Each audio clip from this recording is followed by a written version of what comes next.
Hello everyone and welcome back to another video from Wake&Tech. In this video, I'm going to show you how to fix the Spotify application if it keeps on crashing. So let's get started right away.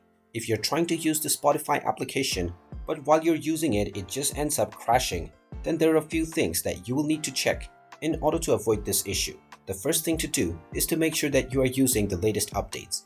Open up the iOS App Store or the Google Play Store depending on your device, and then tap on the search box and type in Spotify and start your search.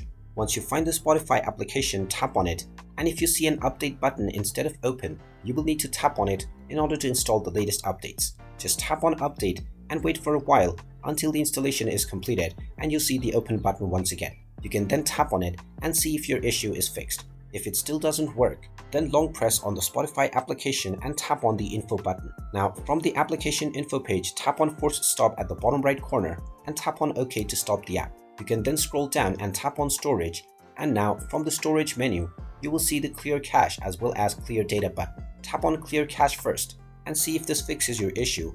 Otherwise, tap on clear data and the delete button as well. And now when you open back the Spotify application, you will be asked to log into your account once again. But after you log in, all of your issues with crashing will be fixed. And there you have it. That is how you can fix the crashing issues on the Spotify application. If you find this video helpful, make sure you hit that like button and subscribe to our channel if you haven't done so already. Also ring that notification bell to never miss another update from us. Thank you for watching, and I will see you again in the next video.